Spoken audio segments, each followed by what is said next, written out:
গাজায় থামছেই না প্রাণহানি। দক্ষিণ গাজায় ইসরায়েলি বাহিনীর গুলিতে আবারও হতাহতের ঘটনা ঘটেছে। এছাড়াও খান ইউনুসের উপকণ্ঠে ইসরায়েলি বিমান হামলায় নিহত হয়েছেন কয়েকজন ফিলিস্তিনি। ইসরায়েলি সেনাবাহিনীর দাবি, খান ইউনুসের সম্ভাব্য হুমকি শনাক্ত করে নির্ভুল বিমান হামলা চালানো হয়েছে।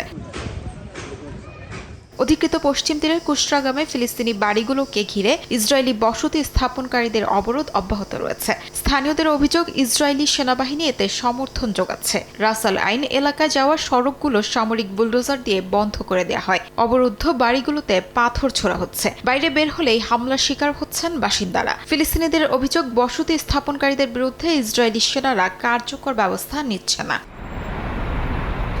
এদিকে মার্কিন প্রেসিডেন্ট ডোনাল্ড ট্রাম্পের বোর্ড অফিস প্রস্তাবিত 15 দফা গাজা পরিকল্পনায় ইসরায়েল প্রত্যাখ্যান করায় নিন্দা জানিয়েছে সংযুক্ত আরব আমিরাত, কাতার, জর্ডান, ইন্দোনেশিয়া, পাকিস্তান, তুরস্ক ও মিশর। যৌথ বিবৃতিতে দেশগুলোর পররাষ্ট্রমন্ত্রীরা বলেন, ইসরায়েলের এমন অবস্থান পরিকল্পনাটিকে সরাসরি প্রত্যাখ্যানের শামিল। ফলে গাজায় স্থায়ী শান্তি প্রতিষ্ঠার প্রচেষ্টা মারাত্মকভাবে ক্ষতিগ্রস্ত হচ্ছে। ইসরায়েলি বাহিনীর প্রত্যাহার, হামাসের অস্ত্রত্যাগ, আন্তর্জাতিক স্থিতিশীলতা বাহিনী মোতায়েন, গাজার প্রশাসন, national community for the administration of গাজার কাছে হস্তান্তর এবং পুনর্গঠনের প্রস্তাব রয়েছে পরিকল্পনায়।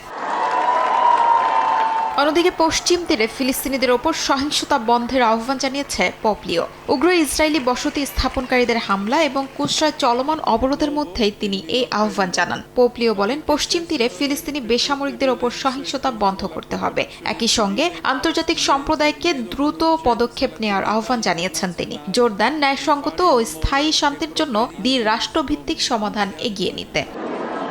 শিউলি রোসা, সময় সংবাদ।